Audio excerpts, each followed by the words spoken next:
Les fleurs et les messages de sympathie ne cessent d'arriver au domicile de Georges Saline depuis qu'il a appris que sa fille, Lola, partie vendredi pour un concert au Bataclan, n'en reviendra jamais. Elle aimait beaucoup passionnément la vie. Je crois qu'elle a eu une très belle vie. Elle a eu une vie trop courte, mais elle a eu une très belle vie. Avant d'aller à la morgue pour y reconnaître le corps, Georges Saline a parcouru ses photos de sa fille pour que ce soit cette image qui demeure. Celle de la Lola, adepte de roller derby, celle de la voyageuse qui avait étudié au Japon, qui avait vécu et travaillé à Montréal. Ma fille était vraiment une citoyenne du monde et à travers toute sa vie, elle a été le symbole de cette ouverture aux autres et de ce partage entre les cultures. Si ce père meurtri a accepté de nous ouvrir ses portes, c'est parce qu'il voulait lancer un message. Malgré le fait qu'on soit vraiment frappé dans notre intimité, dans notre chair, on ne souhaite pas du tout s'exprimer sur le mode de la violence, de la revanche, de œil pour œil, dent pour dent. La meilleure arme de la France contre le terrorisme, selon lui, c'est son ouverture et son respect de l'autre.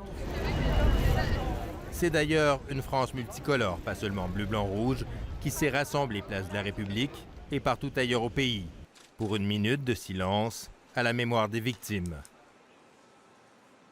Une nation entière à l'arrêt, en communion. C'est quelque chose qui vient du cœur. J'aurais pas pu ne pas venir. C'est quelque chose qui était naturel pour moi.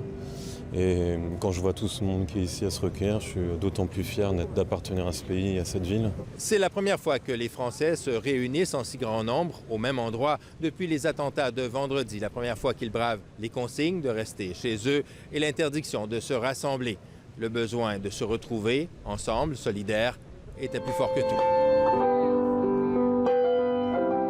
De toutes origines, ils se sont rassemblés spontanément autour de ce piano ambulant pour chanter en chœur un grand classique du Canadien Leonard Cohen.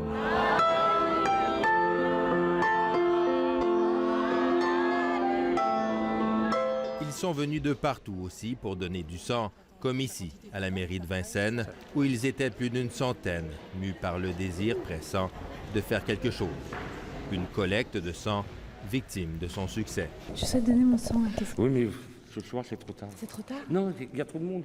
Donner son sang, un geste chargé de sens que Siam Amazrin a posé pour la première fois de sa vie. Donc pour moi, c'était important de faire au moins ça. C'est la seule chose que je peux faire de toute façon. Donc c'est vrai que j'étais vraiment très choquée. Ça m'a vraiment beaucoup touchée, quoi.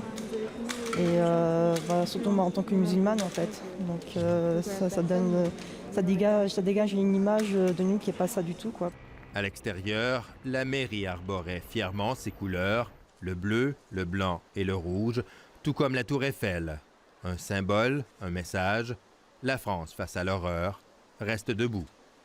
Ici Jean-François Bélanger, Radio-Canada, Paris.